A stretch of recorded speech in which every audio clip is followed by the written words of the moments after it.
Welcome to the Hero Arts Masking 101 video.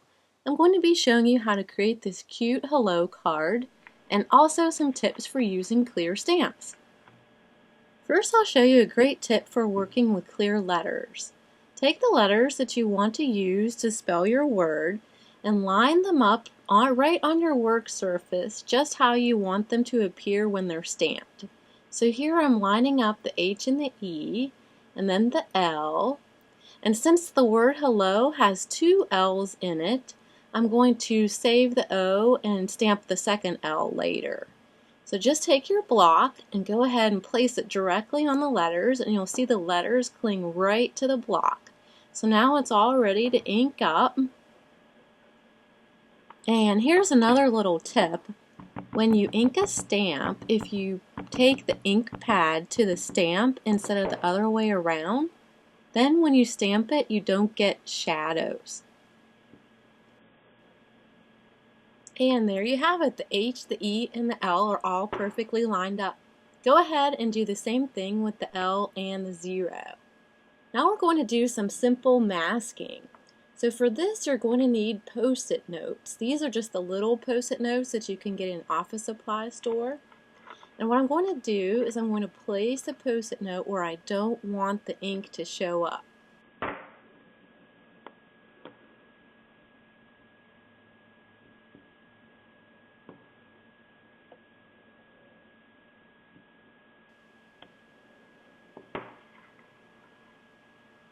I just love peeling these up. It's almost like magic. So you can see how easy it is to mask off parts of an image.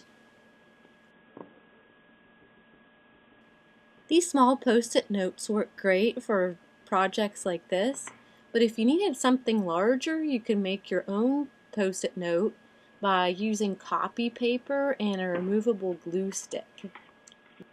You definitely want to use copy paper and not a heavier weight paper, because if you use the heavier weight paper, you won't get the clean edge like you do with the thinner paper. Go ahead and clean your owls in between stamping. I like to use the Hero Arts scrubber pad and ultra clear cleaner. It works really great for clear stamps.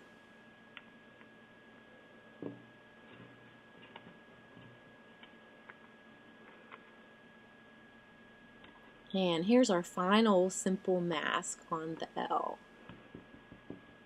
You can tell I really love these owl stamps because they're permanently stained a different color. But as long as you use the Ultra Clean Cleaner, that staining will not affect your stamping.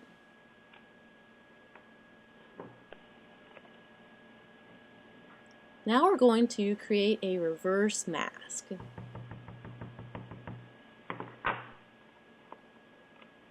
Go ahead and stamp the O on the edge closest to where the sticky part of the Post-it note is.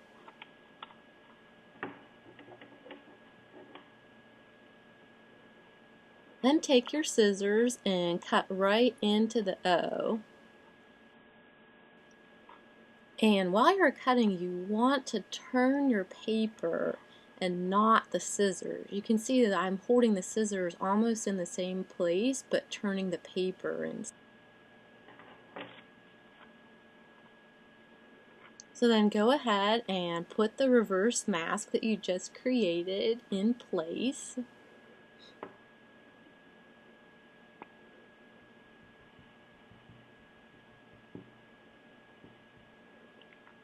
And then ink and stamp.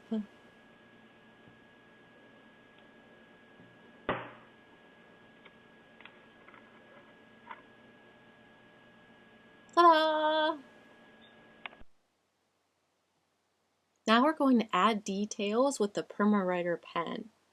I just love this pen because it's permanent. That means you can do watercolors over top of it, or you can touch up little places where maybe a stamp didn't quite make a good impression.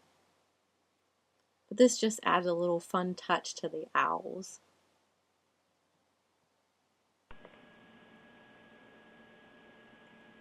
And now we're going to add some little dots to just really kind of add a little something. These dots come with the Sparkle Clear little letter sets. There's one in each set. And you can use them as periods, as dots. You can make a border with them, whatever you like. They're just lots of fun.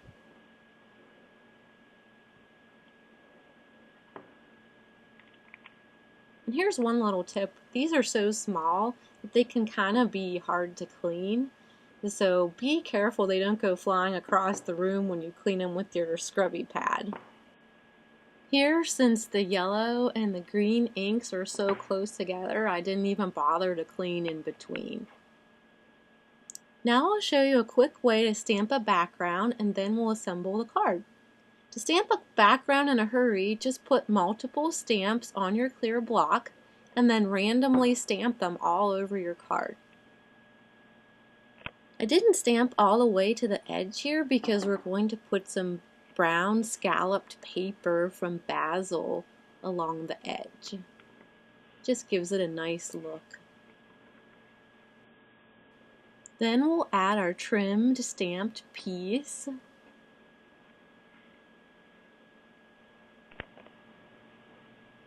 And then finally, a card just isn't complete without bling.